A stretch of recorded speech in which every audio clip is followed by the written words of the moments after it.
Today I'm going to show you how discretionary fiscal policy can impact our economy, or at least what some of the fiscal policy tools can do in our economy. So today we're going to be looking at our hypothetical economy, and we're going to play with some of the discretionary fiscal, that is government policy tools available.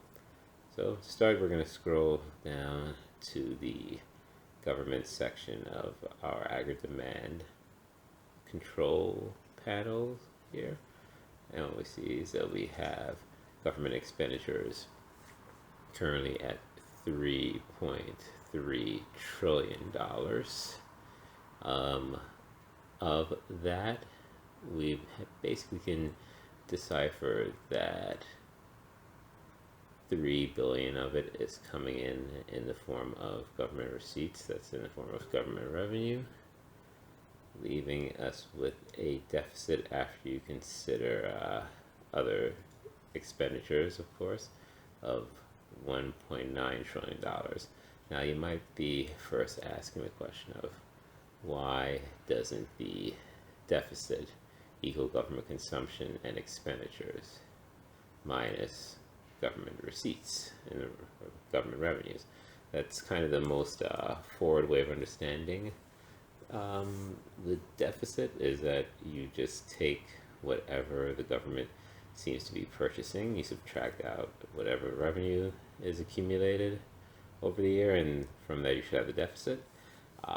It's a little bit flawed if you use government purchases or government consumption and expenditures, because that doesn't take into consideration that government receipts are also used for transfer payments. Now, transfer payments, just by their essence, are going to appear or show up under government. No, they're not going to. I'm sorry, they're not going to show up under government consumption and expenditures, but they will show up in the other components that receive the transfer payments, namely personal consumption and gross domestic investment, and it'll show up in some of the net exports, because the amount of consumption that goes overseas to consume goods from outside the country, that's going to be partially driven by transfer payments as well, at least by this model. So that answers that question. But for the 3.3 trillion in consumption, expenditures, and gross investment, well, let's see what changing that value in the economy, changing government purchases, would do to our macroeconomic real GDP number. So let's run a few different examples.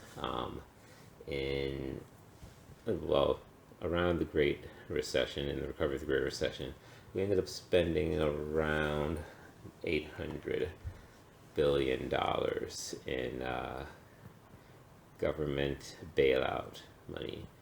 So let's see how this would have theoretically impacted our economy if we were to, for example, today again spend another $800 billion on a bailout for something like, let's use a pandemic, right? 800 billion on something like, although the number is now quoted for the pandemic, or for the COVID-19 situation, are entering the trillion mark.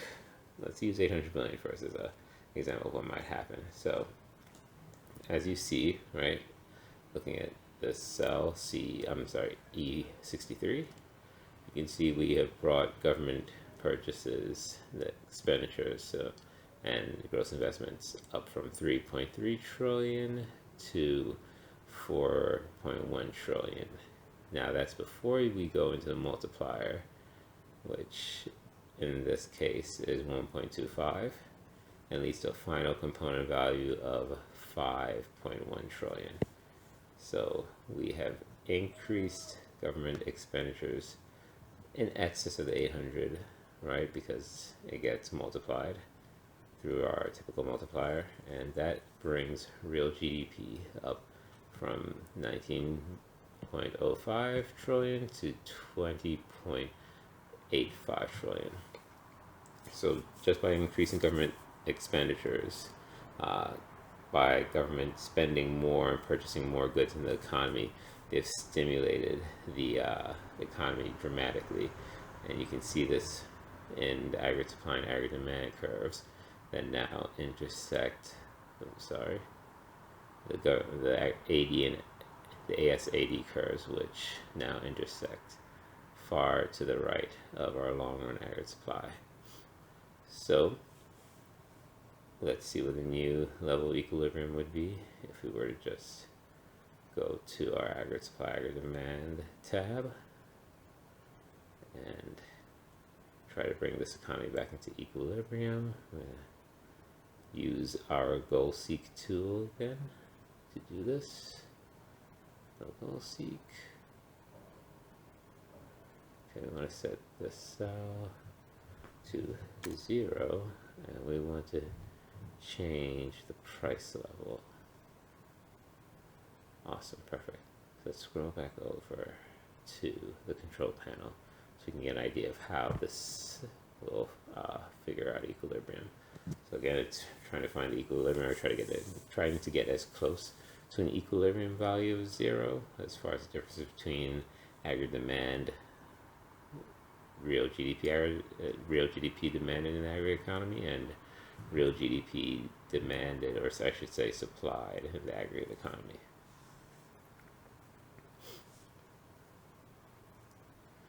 So we're going to find out what the new level of inflation is. Okay, great. Our goal seek is complete. And what we have here is through government stimulus, through the $800 billion government injected into the economy, we see inflation go up by 0.87%. And we see that real GDP in the economy has grown from 19.1 trillion to 20.7 trillion, let's say.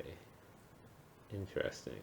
Now, we talked about how government expenditures, when they are not financed by an increase in taxes, could lead to a crowding out effect, because government, if they're spending without increasing taxes, then they are borrowing to finance those expenditures. And what you see here is that the deficit does increase in our model too. It increases from $1.9 trillion to an additional 800 billion added. So it brings it to $2.7 trillion. And then that is what our deficit ends up at as this final number. Now, that spending is going to mean that for the final economy, government receipts in this column, government revenues, are only making up now 15% of the total output in the economy. So revenues are not increasing enough to capture the change in government spending, which means that this is going to be borrowed money. Now, when the government borrows, we should expect some level of crowding out effect, and that's how this model interprets most expenditures from government purchases. So what we should see is that private investment here, right? Gross domestic investment decreases from 3.4 trillion to a new value of 3.1 trillion, which goes through the multiplier to become 2.9 trillion. If we were to look at the household side, right, for households, we see a decrease in expenditures from 13.3 trillion to 12 to almost 13 trillion dollars.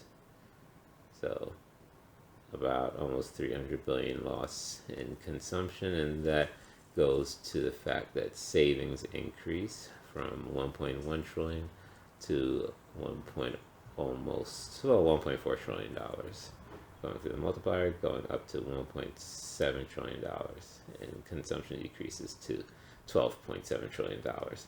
That is also part of the crowding out effect, right? As government borrows more, they're issuing more debt, which means that they are issuing more risk-free assets for people to invest in. which which you will learn through other videos and later on in the chapters, that increase in risk-free assets is going to incentivize households to save more of their money. So as government borrows, they are borrowing from the same pool of savings that businesses have to borrow from, which increases the cost for businesses to borrow, because a lot of these households, on top of the fact that it's the same amount of funds and the funds are just diminishing, these households are also probably going to seek the risk-free asset for most of their holdings, as we tend to see that most debt issued in the United States is held, and most federal debt issued in the United States is held by domestic households.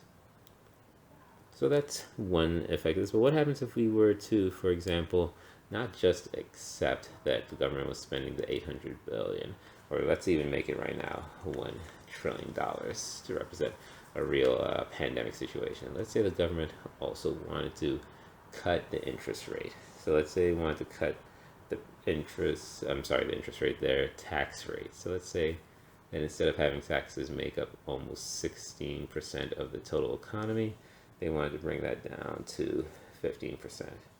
So point dot .01. Yeah. Let's do .02. They want to get under 15%.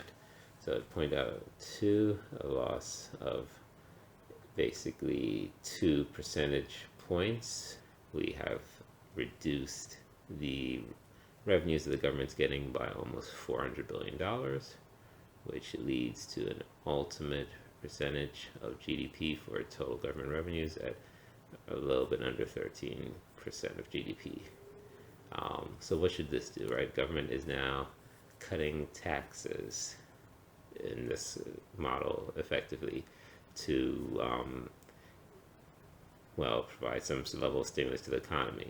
Now, let's see how much more stimulus this will provide. If these taxes are happening, I typically make the assumption here in the model that the tax cuts are happening in a way where 65% of the tax cut is going to go to households, laborers, and 35% of it is going to go to capital, to business investment. So let's see how that pans out. What we should see is an increase in personal consumption, which we do not necessarily. And part of this is because there is an increase in personal consumption happening, but it's offset by an even larger increase in the amount of savings occurring, because the government is borrowing again to finance this tax cut, and in part that's going to incentivize some more savings to happen.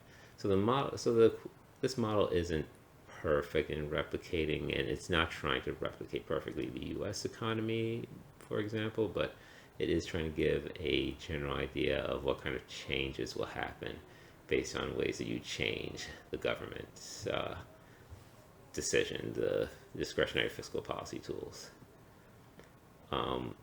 Again, what you end up seeing here is that there is some stimulus to, for example, now the private gross domestic private investment side, right? We go from $3.4 trillion in private investment to 3.3 trillion. Part of that is that there was a stimulus from the tax cut, but in addition to the stimulus, there was also this extra spending. I'm pretty sure that if we were to cut the extra spending from government down to zero, that would change things a bit. And what you see here is that it does now, private investment actually does have an increase because it's not being offset as much from government spending. So it's at 3.4 now. We see it go up to 3.6. I would bet also that household expenditures, they go from 13.3 to 13.4. Yeah, so it's the difference here is when you combine the tax cut with enormous government spending, right? It's going to end up, in effect, crowding out a lot of the expenditures from the other side of aggregate demand, because for those components, there's just a lot of effect, or I should say there can be a lot of an effect from government borrowing so heavily to finance not only these cuts but also, well, yeah, to basically finance this spending and apparently $400 billion more worth of the budget. So finally, you can see how the government did the flip and decided to increase taxes, how that may affect things. So they increase government spending, but they also increase taxes moderately.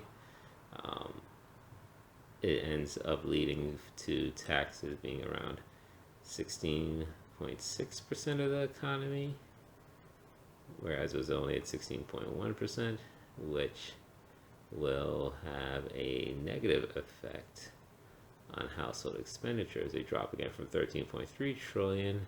Now they drop down to 12.8 trillion. And when you go through the multiplier, 12.3 trillion.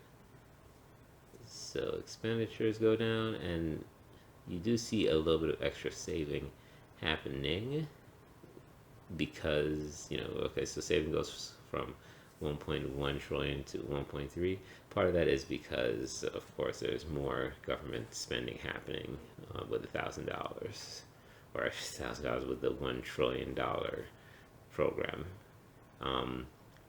For gross domestic investment, it drops dramatically from 3.4 trillion to roughly 3 trillion, and then the multiplier to 2.526 trillion dollars. So the net effect of this increase in government purchases but hike in taxes is to grow the economy from the real economy from $19 trillion to $20.7 trillion. So it's still it's just a huge bit of stimulus going on from this government discretionary fiscal policy decision, right? $1 trillion has a massive effect. Finally, I want to show you how we could perhaps interpret this money as being used for transfer payments instead of just like the 1 trillion straight. So clearly, in the case of this pandemic, the 1 trillion isn't just going to be completely government purchases, like straight up government buying goods and services directly. A large part of it is going to end up going towards transfer payments to consumers and also to businesses. So let's say that we, for example, turn this into half of that trillion going into government expenditures, no change to the tax rate. Well, actually, let's say that we cut taxes by 1 percentage point, which may happen in the long run. Let's see, 190 billion. Yeah, that's kind of somewhat feasible. And then let's say the other $500 billion goes in part to households. So increasing household,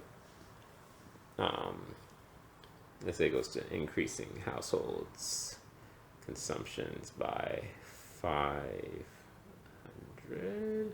Yeah, let's say it goes by 500 billion. And let's say that instead of this being 500 billion, we make this into about 100 billion. So 100 billion coming through government purchases, or stimulating the economy through government purchases, 500 billion through personal consumption expenditures, and then another 500 billion, let's say, in real gross domestic investment. Or let's even just say that that's 400. So now we see that government expenditures increased from 3.3 trillion to, after the multiplier, 3.5 trillion. For the households, the net effect of the government increase in spending and the tax cuts, personal consumption goes from $13.3 trillion to, after the multiplier, 14.3 trillion. So we added about 1 trillion there in government in personal consumption expenditures. Savings increased a bit from the 1.1 trillion to 1.4 trillion. And then finally, we see gross domestic investment increase from 3.4 trillion to 4.3 trillion dollars, which leads to the final output of the economy jumping from 19 trillion to 20.6 trillion. Let's see what the effect is on inflation. So we're going to hit the solver again, and what we're doing here is just trying to solve for where aggregate demand and the short run aggregate supply curve hit equilibrium. And of course this solver is doing that by changing the price rates, and the inflation rate, since in our ASAD model, inflation or the price level is the variable that is the independent variable that influences the dependent variable, which is the level of output. So in this economy, there is almost 4% deflation occurring, with the real GDP intersecting around $21.3 trillion. So a jump from the 19 trillion to 21.3 trillion, with some level of deflation occurring and no cyclical unemployment happening. So what you've just seen is how government's use of discretionary fiscal policy tools can have a mixed kind of effect on the economy, especially when you take into consideration that government expenditures can have crowding out effects. It can be disincentives to other participants in the economy from borrowing, or they could disincentivize them from borrowing.